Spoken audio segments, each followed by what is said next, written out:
दोस्तों आपको याद होगा मैंने आपको बार बार ये भी बोला है कि अभी टाइम है, आप अपना प्रॉफिट बुक कर लो। अगर जिनको निकलना है वो निकल लो, जिनका गोल पूरा हो गया वो अपने पैसे को कहीं एक जगह पे पार्क कर दो। ये आप लोगों को अच्छे से याद होगा। उसके बाद में मैंने आप लोगों को कई दिनों से कई वीडियोज में स्मॉल कैप और मिड कैप के जो उसमें असमंजस की स्थिति बनी हुई है उससे भी आगाह करवाया था। और उसके बाद में आप देखिए FIIH और DIIH के परचेजिंग के बाद में भी मार्केट में हैवी सेलिंग हुई है, ह्यूज सेलिंग हुई है, इस बात से डिनाई नहीं किया जा सकता है। तो सबसे पहले देख लेते हैं आज के मार्केट का क्या हाल है, उसके बाद में आपको स्ट्रैटेजी के बारे में बताता हूं, ठीक है ना। और आप देख रहे हैं जैसा कि आज का सब्जेक्ट है हमारा मार्केट न्यूज एंड खुशखबरी इन म्यूचुअल फंड। खुशखबरी कैसे है वो मैं आपको अभी बताऊंगा। सबसे पहले आप देख लेते हैं निफ्टी 50 में आपका 160 पॉइंट डिप हुआ है एंड सेंसेक्स 30 में आपका 616 पॉइंट डिप हुआ है। निफ्टी बैंक में आपका 507 पॉइंट डिप हुआ है। वहीं आईटी में माइनर सा 111 पॉइंट का डिप हुआ है, जबकि S&P BSC स्मॉल कैप में 250 में आपका कितना हुआ है, 899 पॉइंट का डिप हुआ है, तकरीबन 1000 पॉइंट के आसपास का। तो इससे आप ये मान लीजिए कि आपकी सेबी और एमफी की निगाह तो इस पर पड़ी गई है, इसमें कोई भी दो राय नहीं है। और इन्वेस्टर्स का सेंटिमेंट भी इसके बीच में खराब हुआ है। लेकिन अब आ जाते हैं हम मार्केट न्यूज का। हमने आपको हाल बता दिया मेटल और इसका भी काफी हालत खराब रही है। आपका एनर्जी सेक्टर की भी आज काफी हालत खराब रही है। चलिए ठीक है, जो भी रही है उसमें कोई भी जाने की जरूरत नहीं, वो आप भी देख रहे हो।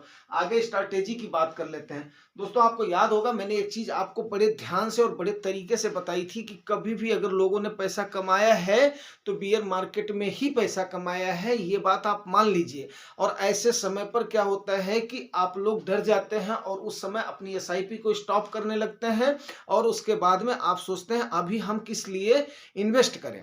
तो याद कीजिए वो दिन जब हमने आपको एक एग्जांपल देकर के समझाया था कि आप सोने को कब बाई करेंगे। जब मान लिया कि आज के टाइम पर सोना 63,000 है, जिस दिन आपका सोना 50,000 रुपए हो जाता है उस दिन आपकी श्रीमती जी, आपके पतिदेव या आपके कोई भी भाई बंधु नाते रिश्तेदार कोई भी नहीं बोलेंगे कि अगर आपके पैसा है 50,000 पे सोना मत लो। क्योंकि अल्टीमेटली उनको पता है कि सोने का भाव कहाँ पे जाना है, ऊपर जाना ही जाना है।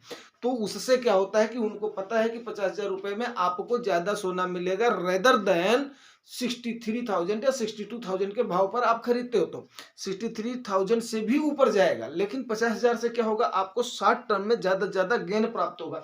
इससे बढ़िया एग्जाम्पल आपको मैं और क्या दूं, ये आप बताएं। दूसरी चीज आप ये देखिए, खुशखबरी किस बात की, खुशखबरी इस बात की है कि जब आपने पैसा निकालना था तो आपने निकाल लिया है। 74,000 आपका सेंसेक्स और 22,500 आपका 23,000 मान करके चलो आपका निफ्टी। आईटी भी आपका जो अप गया है, BSC स्मॉल कैप और मिड कैप भी आपका अप गया है। लेकिन इस समय अगर इस टाइप से 10% का आपका, आपको कल या परसों में हमने बताया था कि 10% तक आपका टोटल देखा जाए तो आपकी स्मॉल कैप का जो आपका ये है क्या नाम है बेंचमार्क है वो डाउन हो चुका है। जब आपका 10% डाउन हो गया है, आज 2% के आसपास का फॉल दिख रहा है, तो आप खुद सोचिए कि यहाँ तक आपका फॉल हो गया है इस समय। लेकिन आपने क्या करना है, फूक फूक करके कदम रखना है। आज देखिए कि कई सारे पंडित जितने भी हैं ना, वो सीधे यही बोल रहे हैं स्मॉल कैप में ये टूट गया, ये हो गया, ये हो गया। नहीं, ऐसा कुछ भी नहीं है। अब ये टाइम आपको किसका लेना है, अपॉर्चुनिटी का टाइम लेना है। अपॉर्चुनिटी टाइम के बाद में किसी को भी ये नहीं पता है कि कितना नीचे आपका ये सेंसेक्स आपका जाएगा, क्या नाम है स्मॉल कैप का, जो आपका क्या नाम है आपका ये कितना नीचे जाएगा स्मॉल कैप, आप इस चीज को नहीं कह सकते हो। उसके बेंचमार्क को जितना जाता है आप जाने दो, उसके मुताबिक आप ये देखो कि आपके कॉर्पस में से कितना डाउन हो रहा है। जैसे जैसे डाउन होता जाता है ना, उसका 1/10 आप लगाते चले जाओ। उसका 1/10, 1/20, 1/10, 1/20 जितना आपका कॉर्पस डाउन होता जा रहा है उसके हिसाब से आप डालते जाओ। अगर मान लिया आपको 1 लाख रुपए का लमसम करना है तो बस आपको सिर्फ और सिर्फ एक फंड में 1,000, 2,000, 1,000, 2,000 ऐसे ही करके डालते जाना है। जो सेक्टर आपका अप जा रहा है उसकी तरफ आपने ध्यान नहीं देना है। उसकी गिनती को, अगर मान लिया लार्ज कैप आपका अप जा रहा है उसको जाने दो, फ्लेक्सी कैप आपका अप जा रहा है उसको जाने दो। वहां पर डालने से आपको कोई भी फायदा नहीं मिलने वाला है। लेकिन आप ये मान करके चलिए कि जो भी फंड्स आपके होते हैं, अगर आपका लार्ज कैप फंड है तो उसमें आप देखिएगा कि बैंकिंग का और IT का एलोकेशन ज्यादा से ज्यादा होता है। अगर उन्होंने दूसरी थीम्स पर काम किया है, मेटल पर या एनर्जी पर या FMCG पर या आपका इस पे अपना फार्मेसी पर, तो वहां पर आप देखिएगा कि आपकी गिरावट थोड़ी सी कम नजर आएगी। तो वहां के बजाय आप फोकस कहां पर करेंगे, जहां पर आपकी गिरावट ज्यादा नजर आ रही है। दूसरी चीज, आपको ये कई बार हमने बताया हुआ है कि आप क्या करेंगे, अपना गोल पक्का डिसाइड करेंगे, अपना टाइम पीरियड, टाइम होराइजन पक्का आप सेट करेंगे। अगर इन सारी चीजों को आपने फॉलो किया हुआ है तो आपको डरने या परेशान होने की जरूरत नहीं है। सेबी या एमपी जो भी स्टेप्स लेती हैं वो इन्वेस्टर्स के हित में लेती हैं, लेकिन आम इन्वेस्टर्स ने क्या करना है, आम इन्वेस्टर्स ने कभी भी डर करके अपनी एसआईपी को स्टॉप नहीं करनी है, नंबर 1। नंबर 2, उन्हें जितना उनका कॉर्पस डाउन होता है, अगर हाईवी सेलिंग होने लगती है तो 1/20, नहीं तो 1/50, नहीं तो 1/10 पक्का कोशिश करेंगे। अगर आपके पास कॉर्पस है तो उसको डालेंगे। अगर ये 20% से ओवरऑल गिरावट हो जाती है तो उस समय आप समझिए कि आपके सोने पर सुहागा हो गया है। चाहे वो 2 साल में अप होगी, चाहे वो 3 साल में अप होगी, चाहे वो साल भर में अप होगी। पिछले साल का आप देखिएगा कि लोग बहुत डर रहे थे और काफी सारा जनवरी, फरवरी, मार्च तक में जो काफी सारा फॉल भी हुआ था, क्योंकि 2022 का कंप्लीट फ्लैट रहा था। उसके बाद में मिड कैप और स्मॉल कैप में काफी सारी आपको गिरावट दर्ज करी गई थी, लेकिन उसके बाद में मार्च के बाद में जब ये अप हुई है स्मॉल कैप और मिड कैप, तो 50 से 60% तक आपको इन्होंने गेन दिया हुआ है।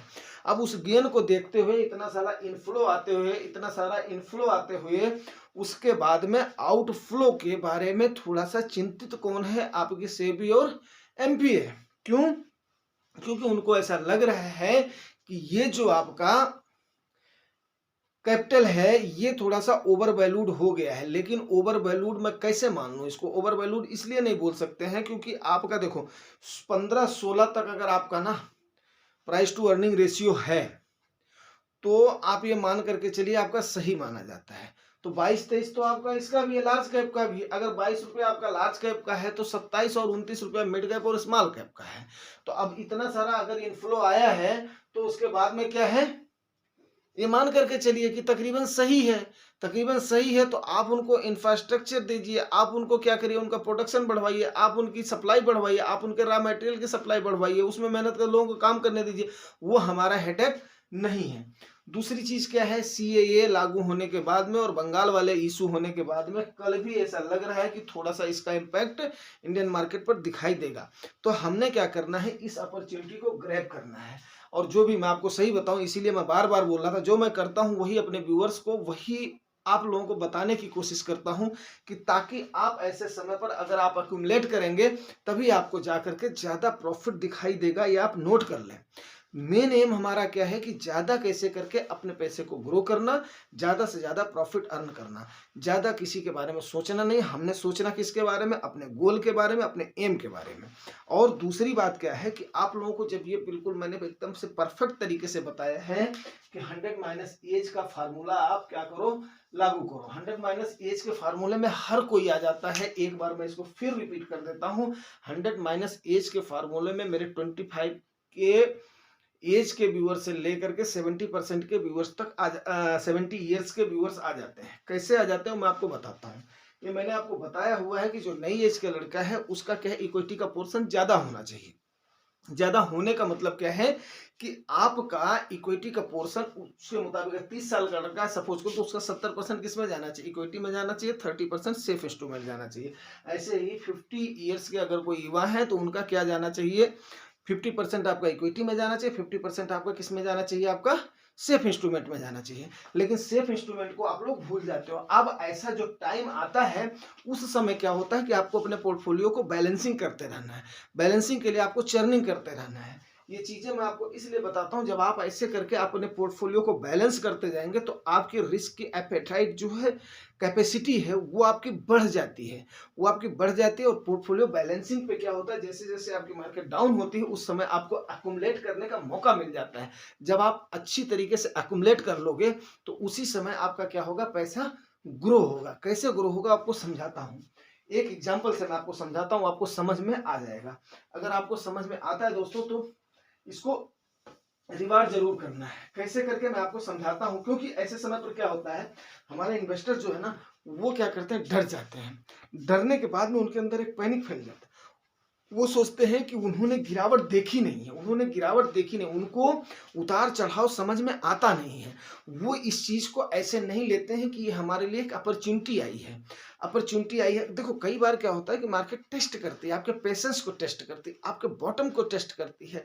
कंपनियों के जो आपकी स्मॉल कैप की कंपनियां, अगर सेबी और एमफी ने रूल लाया है तो उनके ऊपर भी उस चीज़ का दबाव है कि वो सही तरीके से अपने आप को जाहिर करें कि यस हम कैपेबल हैं, हम उस चीज़ को प्रोडक्शन को अपने जो जो उसका हमारा शेयर की प्राइस है वो एक्यूरेट प्राइस है, वो अपने आप को जस्टिफाई करेंगे, उसमें आपको कुछ नहीं लेना देना है। उसके लिए ही तो आपका फंड मैनेजर बैठा हो, उसके लिए तो आप फीस दे रहे हैं। आपने क्या देखना है, अपनी एनएवी देखनी है। आपने क्या देखना है कि सीधी सी कितनी गिरावट हो रही है, उसके मुताबिक आपने धीरे धीरे अपनी स्ट्रैटेजी को बढ़ानी है।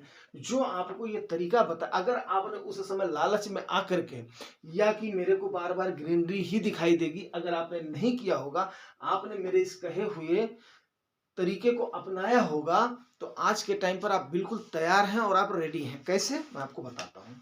सपोज करो सोने का रेट मैं सीधा सीधा ले लेता हूँ 60,000 रुपीज, ठीक है ना। 60,000 रुपीज पर आपका सोना है, हाई मान लिया मैंने।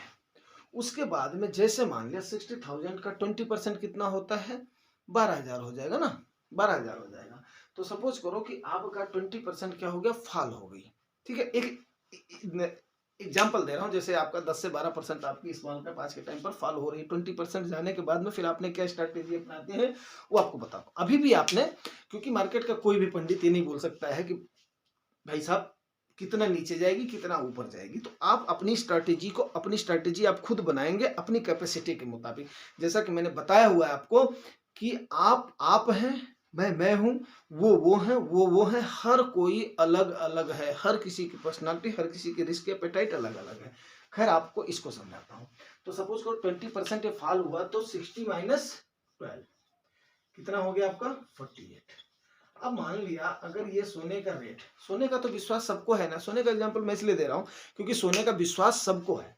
तो अगर आपको 48,000 पर आपको सोना मिल रहा है, तो 60,000 पर आपको कितना मिलेगा, 10 ग्राम सोना मिलेगा, ठीक है ना।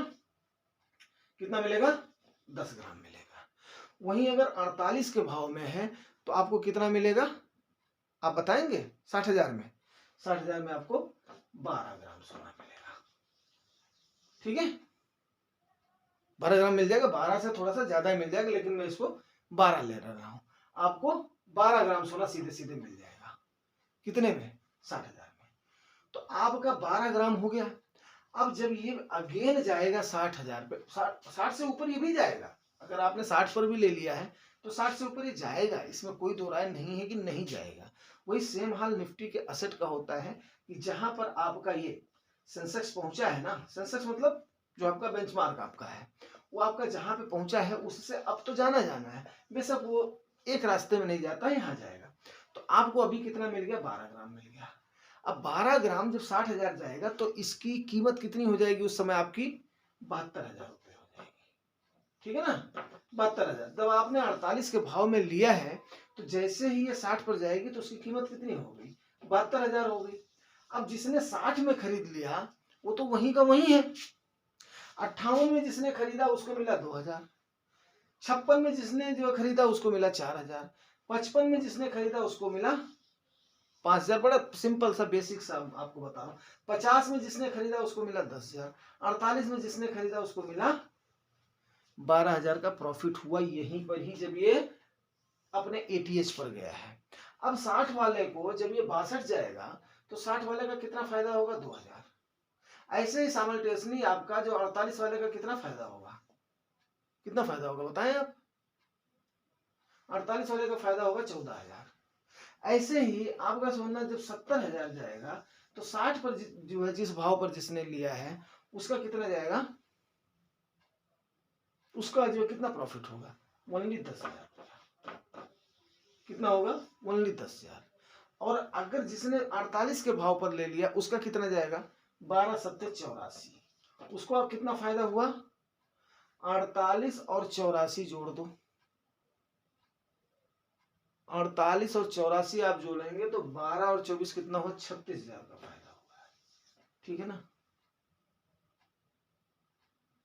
अगर 70,000 का सोना जा रहा है तो उसका इतने का फायदा, क्योंकि उसके पास कितना होल्ड करा है, 12,000।